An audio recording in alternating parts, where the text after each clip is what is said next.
Hey guys, today I'll be showing you how to put this drive shaft into this car. So now I'm just going to take off the body. I have my nice stand I made in shop class to spin my car around. Take off the pins and the body. And normally if you had anything up here on this beam, you would take that off, but I don't at the moment because I don't have my ESC in the car right now.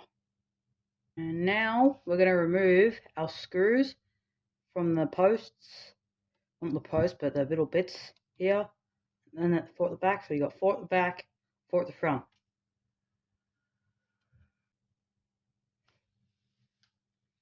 We now have the top brace off, and now all we have to do is remove from 4 screws. Not many screws, 4 screws all around, and we have to remove this this brace bar here, so that we can take off the housing and take out the drive shaft. So 8 screws, 4 on each side, and including the 2 screws up at front.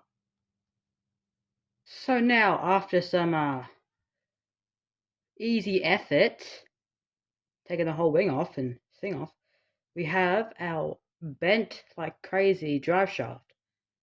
And now we're just going to take off this screw on this side and this screw on this side, if you can see it, to get off this gear and this gear so we can put it on a new one with no gears. So a pair of greasy hands later, we now have the new drive shaft installed in the car.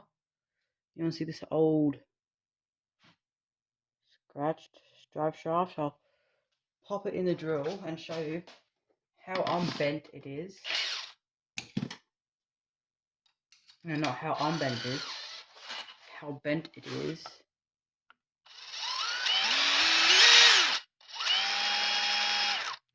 It's really out of whack. So now we're just going to put in all the screws for the diff cases.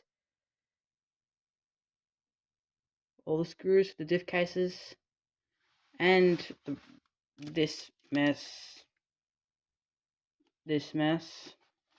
And we should be done. Should I screw diff cases, the back frame, and this, and we will be finished.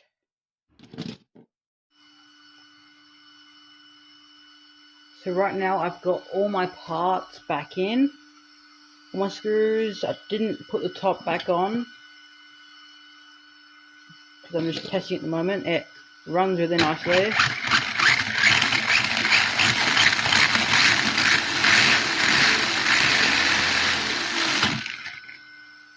Runs really nicely, but I have an issue with the front diff, which is really annoying. Which means I have to take off the front diff case again. Look at the diff. The front diff looks a little tight. Might just, off camera, I might just rebuild the diff. See what the issue is there. But when you run your thing, this wheel's just doing nothing. So I'm gonna see actually if that's due to having the lug nut too tight.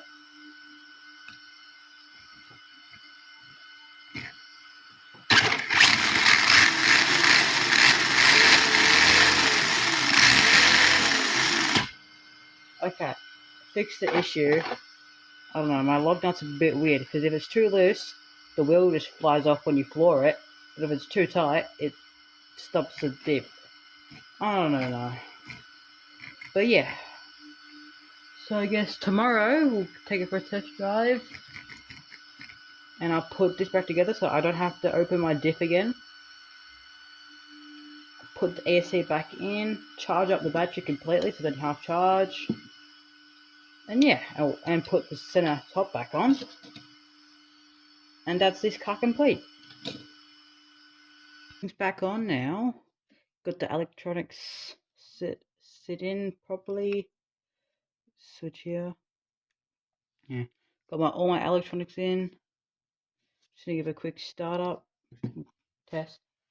Just to make sure everything is right before I drive it. Oh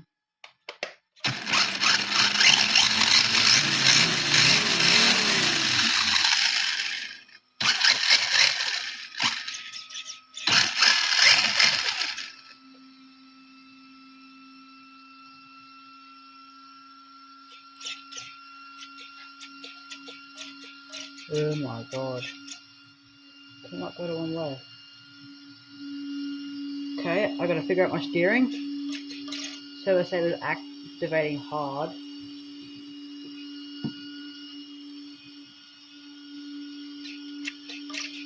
As you can see that, my servo save is like full stretching, but only it's one way.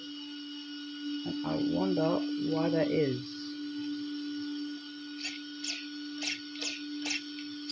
Oh. Wait, oh.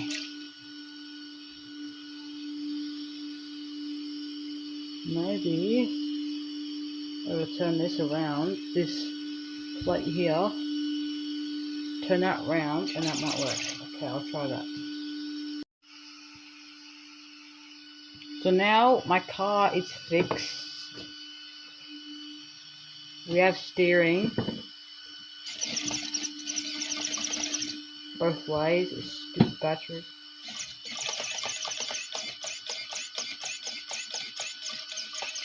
So, because it's like 12 o'clock in the night, tomorrow I will take it for a drive on some road tires, because I need some new tires, because these are really unbalanced and I cannot drive them without flipping it. So yeah, thanks for watching the video. Like and subscribe for more content like this, and enjoy the rest of your day. Guys, I'm driving outside now. I've got Speedy LZ, hold the camera for me. Find me up and get ready.